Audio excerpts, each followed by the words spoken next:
Pagbalik nyo dyan sa Pilipinas, did you prepare yourselves? Were you shocked when you returned? I mean, or did you put measures or work on your mindset na, o babalik ako sa Pilipinas, it's not gonna be the United States? I mean, how did you prep yourself? Did you ever prep yourself, or you're like, no big deal, I'm going home, you know? No Yeah, big deal for me.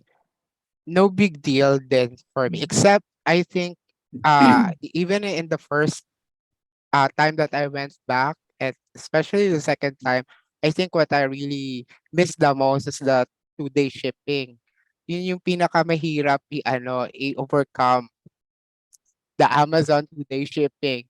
But apart from that, it was easy. It was easy because I knew that we had careers even before going to the States.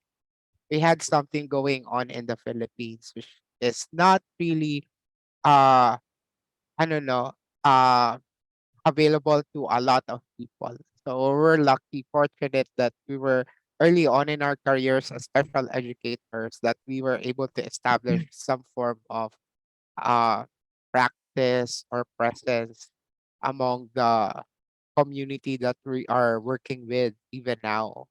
So I knew, and also the reality is, maraming special ed teachers ang umaalis ng Pilipinas. Konti yung nagsistay, konti yung mga bumabalik galing ng States. So I knew I was like, good. I will be having, even during my first time na bumalik, I knew that I would have like a captured market in terms of the kinds of special needs community that I will be working with. Kasi nga, nung umalis tayo, 'di ba, konti naman talaga na tayo noon pa, right? Actually nung umalis na yung mga yung mga taga Word Lab, sino na lang ba ulit yung magse-service doon sa population na wino-work natin? Wala naman masyadong dumagdag even, after 20 years. We're really not multiplying fast enough, I think. So, ang ending is that as we are overworked in the United States, we're also overworked in the Philippines, right? CJ, you would agree? Yes, nami-miss ko yung yung sweldo.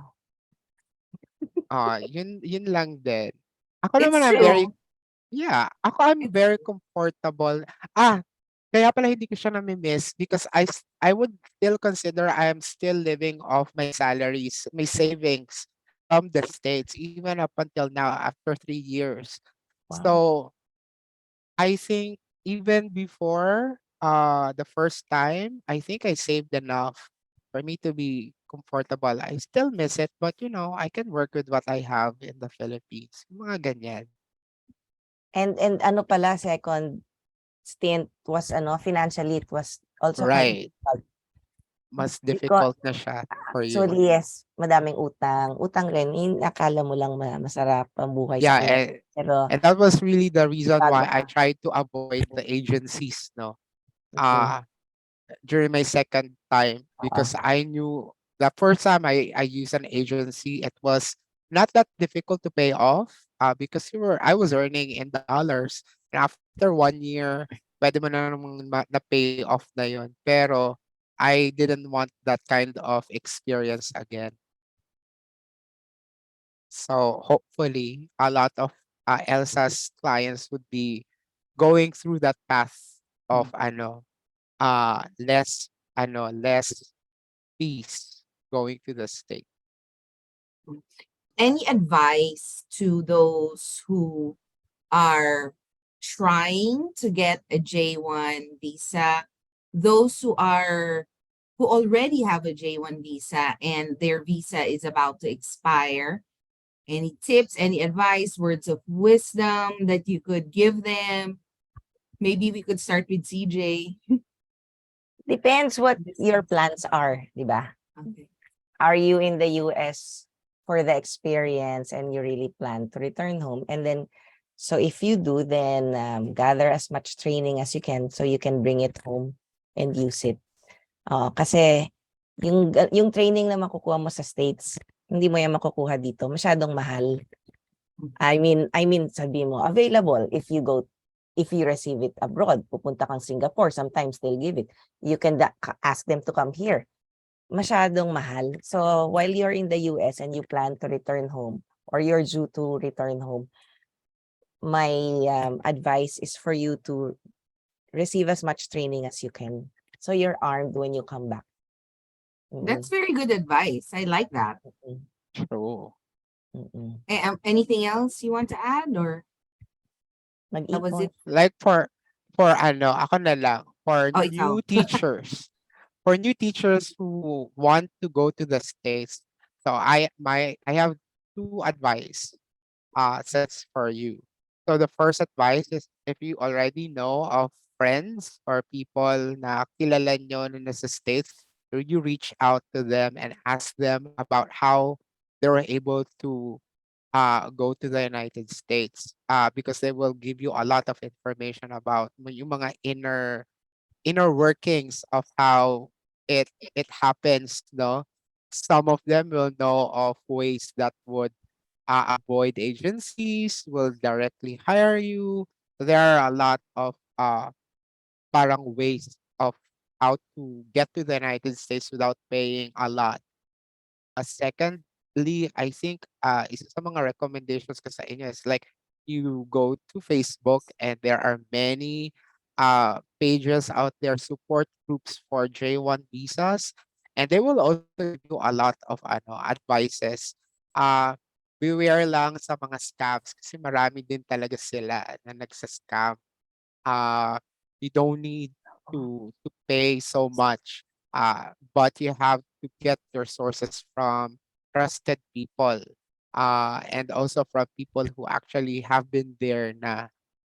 Katulad din ng sinabi ni CJ, you have to be clear of what you want to happen, no, when you eventually try to move to the States. So kaming dalawa ni CJ, we're cool about not staying in the United States as uh permanent visas or an immigrant visa. So ang journey ng mga friends namin who decided to move to the States for good, iba kaysa sa journey namin. So that's also another thing that you need to like really think of ano yung purpose nyo of going to the States. So like CJ, purpose ko din is really to just gain a lot of training, get a lot of experiences, enjoy America while I'm there, enjoy the people, visit my friends, yung mga ganyan. But I know it's going to be different from for most of the Filipinos who want to really move to the United States, no. So mga outliers kami, but we're sharing our experiences. So at least you have like a realistic na na vision of what it entails. Kasi if you know beforehand that you are returning home, you Yeah, treat your stay there as one long vacation. true. So na-e-enjoy mo, you maximize your stay in the US. Yeah. Parang I think you have to be sure also if you want to return home. Yeah, Mm. because From the also start, no? Mm. yeah, 'di ba Elsa, like iba din yung journey if your plan really is to immigrate, you plan to permanently stay there. It's really harder. I didn't want to commit to that because I knew it was going to be a harder parang journey process for teachers on a J1 visa. There are so many complications if you do that. Uh, so ang ending, sometimes people can get frustrated, can get parang depressed or anxious, no, na, you have to go through so many hoops in order for you to stay. So, uh, yun yung mga trade-ins mo when you go to the United States on a J1 visa. It can be done. I know of a lot of like Elsa too. She started on a J1 visa, but eventually was able to get her, I know, immigrant status, 'di ba? So, Yes. marami ding gano'n, pero marami ding hindi gano'n yung nangyari sa kanila, and then they, ended up like, uh, feeling dejected dahil hindi nangyari for them. Mm. Yeah, iba-iba talaga ang journey ng mga tao. Iba-iba rin ang purpose. Speaking of, the route that I took is different from the route that Brendan and CJ took. Actually, in reality, I was not planning to stay. Sabi ko sa nanay ko, 1 year lang ako sa Amerika, 1 year lang, uuwi na ako. Because I left a good job the same as you guys. I already had a job. I didn't even resign from my job. I took a Oo. leave of absence because sabi ko sa nanay ko, I'm going back after a year.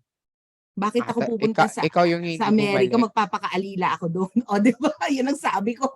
Diyos ko. Tapos, Hanggang ako ngayon pala ang alila ka pa nandito rin. hanggang ngayon. Excuse me. Kaya, True. iba-iba talaga ang journey. Yeah, Sometimes you start out with not planning to stay like me. And then sometimes I have friends who really want to stay, but they ended up not staying. right. So, life really takes us on different paths and roads. And sabi nga ni CJ, just enjoy, right? Right. Enjoy the ride. And Enjoy the I ride. should probably a different session, but my ride here in America wasn't always smooth. I had a lot of ups and downs, a lot of learnings. And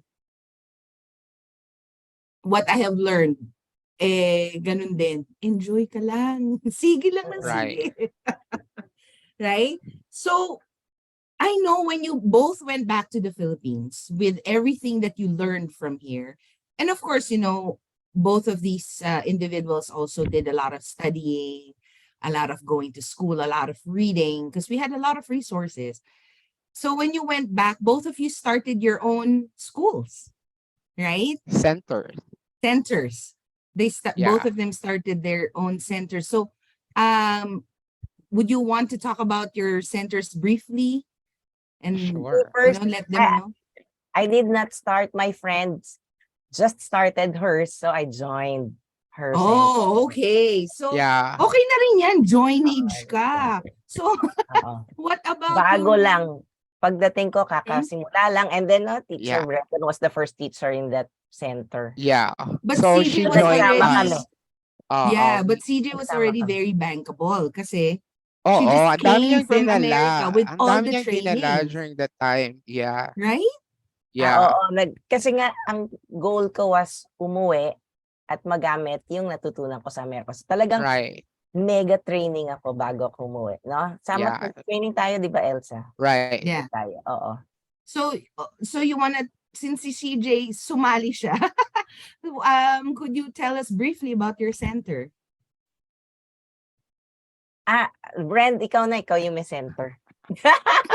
Ayaw niya. Ayaw Okay, niyang okay. i-claim ang center niya.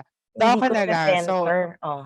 Mm. so when I moved back in 2008, uh, I decided to move back to Davao City because that's where originally I came from. And uh, starting when I moved to Quezon City as a college student, I've never went back to Davao. So I've stayed for a long time in Quezon City. I went to Cebu. Uh, and worked there, I finally said I didn't want to stay in Metro Manila anymore, or I already had experience with Cebu, so why not try Davao? So 2008, I started my own reading center that was still called my name, Reading Center. Ang original plan really was 2 years because I planned to move back to the United States during that time after 2 years. What happened was it kept on growing. So it kept on growing and growing. Nasayangan naman ako.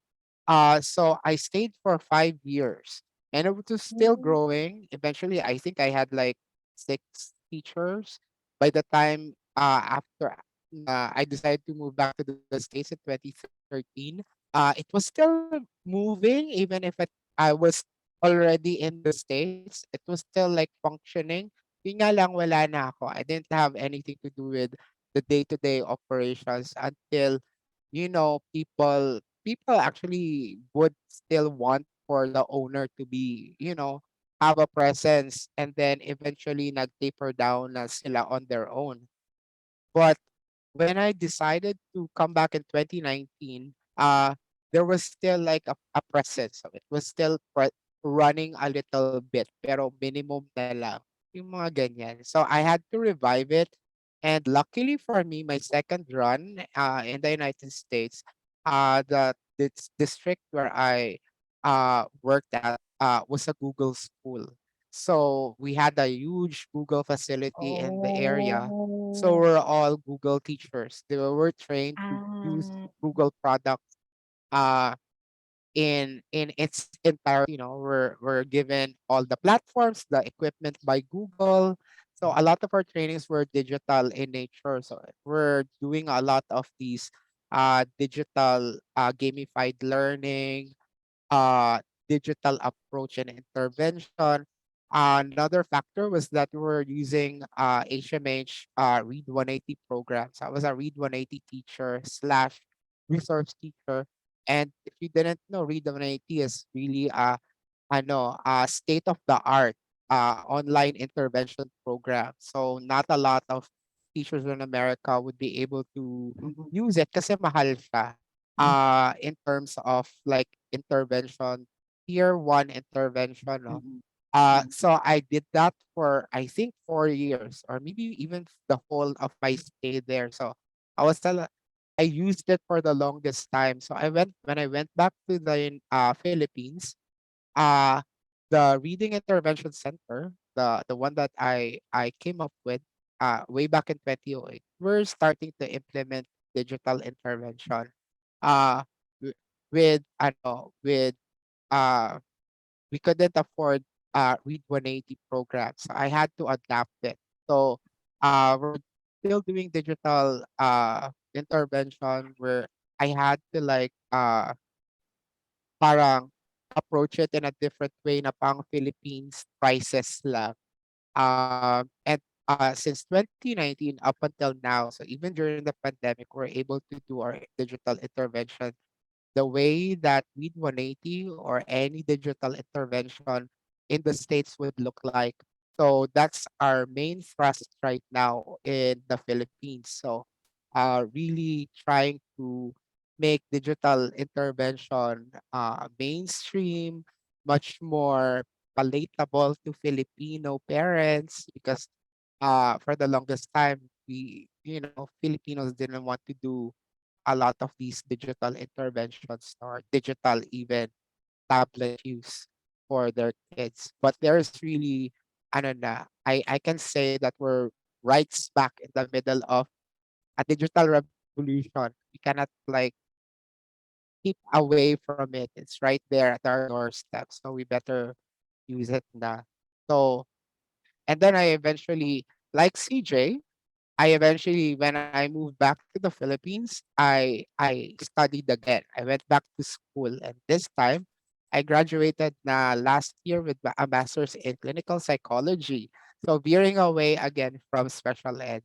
Uh but again it's more of something that would uh parang add more added value to the work that I already do. mhm. I know CJ is gone, maybe. But yon because and that's Tumubo lang ako. thankfully to our the salaries that we get from America that we're able to do that. I was able to do that. No, so really reinvesting in myself lang din so that when sabi nga ni CJ kapag kinati ulit yung pa ako, I would be better prepared for the rigors of American society. Uh and I'm not even closing my doors to that yet. Uh, I might go again, but you never know. Sa mga J1 dyan na mag end na ang contract, may pag-asa pa. 'Diba? Oo naman. Don't lose heart. Itong good example sa yung aking two good friends who've been there and been back. And been may Yeah. go back, there no? ulit and back Yeah. again. Maybe. And Oo. see, they're not even closing their doors. They're open to Yeah. coming back.